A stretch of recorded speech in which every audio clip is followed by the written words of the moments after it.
Welcome back to city news. ఈ నెల 8వ తేదీ తెనాలి నియోజకవర్గం కొలకలూరు గ్రామంలో కాంగ్రెస్ పార్టీ ఆధ్వర్యంలో రచ్చబండ కార్యక్రమాన్ని నిర్వహిస్తున్నట్లు డాక్టర్ చందు సాంబశివుడు తెలిపారు. సోమవారం మారిస్పేటలోని కాంగ్రెస్ పార్టీ కార్యాలయంలో ఏర్పాటు చేసిన విలేకరుల సమావేశంలో ఆయన వివరాలు వెల్లడించారు. ఈ కార్యక్రమంలో ఏఐసిసి అధ్యక్షురాలు వైఎస్ షర్మిలతో పాటు కాంగ్రెస్ పార్టీ అగ్ర నాయకత్వం పాల్గొంటుందని తెలిపారు. గుంటూరు బాపట్ల పార్లమెంట్ పరిధిలో జరిగే ఈ కార్యక్రమాన్ని కాంగ్రెస్ పార్టీ శ్రేణులు విజయవంతం చేయాలని పిలుపునిచ్చారు. కాంగ్రెస్ పార్టీ బలోపేతానికి షర్మిల చేపట్టిన ఈ కార్యక్రమంలో అందరూ హాజరవ్వాలని డాక్టర్ చందు సాంబశివుడు విజ్ఞప్తి చేశారు. కార్యక్రమంలో పలువురు కాంగ్రెస్ పార్టీ నాయకులు కార్యకర్తలు పాల్గొన్నారు. గురువారం 8/8/2024 ఈ నెల ఫిబ్రవరి 8వ తారీఖు నాడు గురువారం ఉదయం 9-10 మధ్యలో మా ఆంధ్రప్రదేశ్ కాంగ్రెస్ కమిటీ అధ్యక్షురాలు శ్రీమతి వైఎస్ షర్మిలారెడ్డి గారు, అలాగే కాంగ్రెస్ పార్టీ అగ్రనాయకులు రఘువీరెడ్డి గారు, కేపీ రామచంద్రరావు గారు, రుద్రరాజు గారు, జేడి శీలం గారు, మస్తానవల్లి గారు, లింగశెట్టేశ్వరరావు గారు వాళ్ళందరూ వచ్చి కొలకలూరులో 9:30కి రచ్చబండ కార్యక్రమం మొదలు పెడుతున్నాం. కొలకలూరు జెండా సెట్ బజార్ సెంటర్లో, జెండా సెట్ సెంటర్లో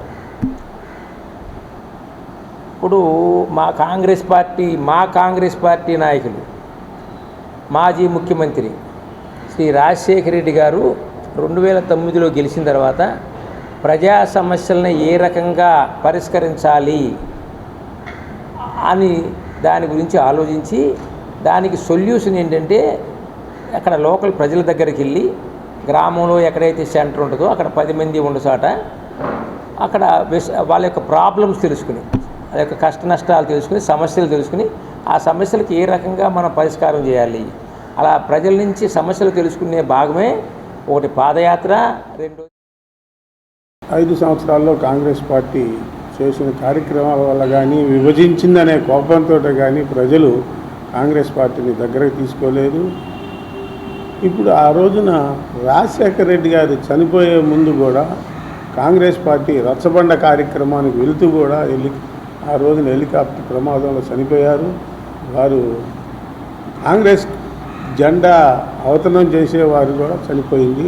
కాబట్టి వారి తనయురాలు శ్రీమతి వైఎస్ షర్మిల గారు మా నాన్నగారు ప్రవేశపెట్టిన కార్యక్రమాలు అన్నీ అమలు జరగటం లేదు అనే ఉద్దేశంతో కాంగ్రెస్ ప్రభుత్వంలోకి వచ్చి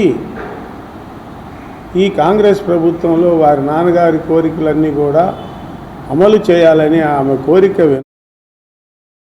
స్థానిక సబ్ కలెక్టర్ కార్యాలయంలో సోమవారం స్పందన కార్యక్రమం జరిగింది. సబ్ కలెక్టర్ ప్రకాష్ జైన్ అర్జీదారుల నుండి అర్జీలను స్వీకరించారు. పోలీస్ శాఖకు సంబంధించి 3, రెవెన్యూ పంచాయతీరాజ్ శాఖలకు సంబంధించి మరో 3 అర్జీలు వచ్చినట్లు సబ్ కలెక్టర్ తెలిపారు. వచ్చిన ఫిర్యాదులను సంబంధిత అధికారులకు పంపి పరిష్కరిస్తామని చెప్పారు. కార్యక్రమంలో డివిజన్ స్థాయి అధికారులు పాల్గొన్నారు.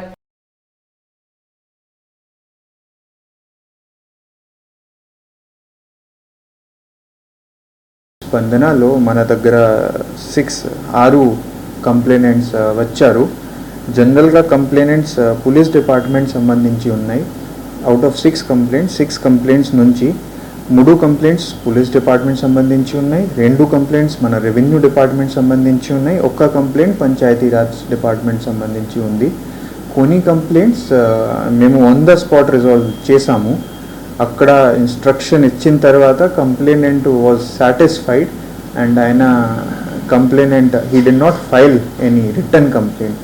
ఓరల్గా ఇన్స్ట్రక్షన్ ఇచ్చిన తర్వాత కంప్లైనెంట్ చాలా ఆనందంగా, చాలా సంతోషంగా వెళ్ళారు. Compare to the last week, పాత వీక్ నుంచి కంపేర్ చేసిన తర్వాత మేము చూస్తున్నాము Spandana complaints number is decreasing.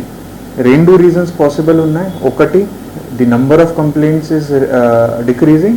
Second, people are not coming forward.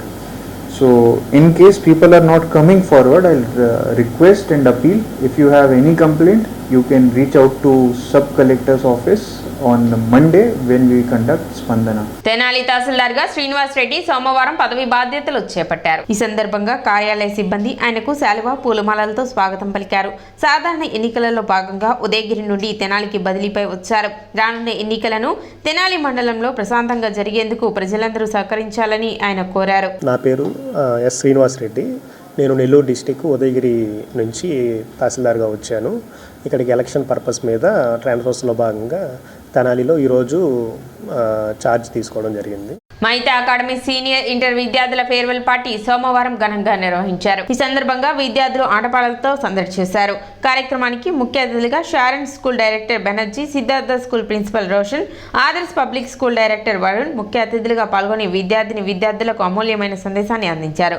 కార్యక్రమంలో భాగంగా ఇంటర్ మొదటి సంవత్సరంలో అత్యధిక మార్కులు సాధించిన విద్యార్థులను అభినందించి ముఖ్య అతిథుల చేతుల మీదుగా బహుమతులు అందజేశారు. కార్యక్రమంలో మైతా అకాడమీ డైరెక్టర్లు కె రాజశేఖర్, కె స్వరూప, ప్రిన్సిపల్ హరిప్రసాద్, విద్యార్థులు, వారి తల్లిదండ్రులు, అధ్యాపకేతర సిబ్బంది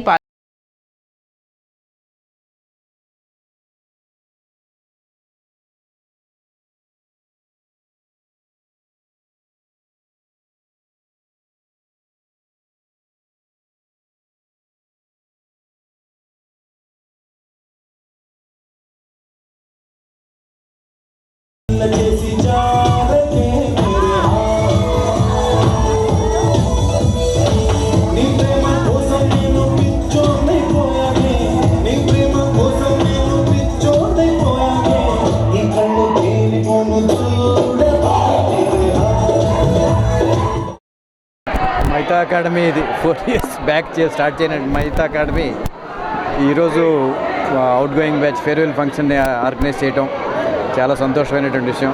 పిల్లల ఉత్సాహం ఇవన్నీ చూస్తే మేము కూడా చిన్నపిల్లలాగా అయిపోయాం. మీరంతా వచ్చి కవరేజ్ చేసినందుకు ధన్యవాదాలు తెలియజేస్తున్నాం. సిటీ న్యూస్ ముగించే ముఖ్యాంశాలు మరోసారి.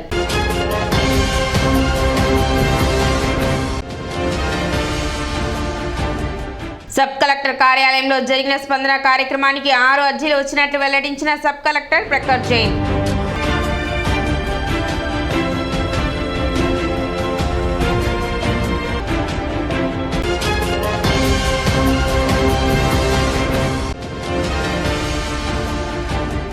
వార్డు పర్యటనలో భాగంగా పట్టణ 32వ వార్డులో పర్యటించిన చైర్పర్సన్ తాడిపోయిన రాధిక.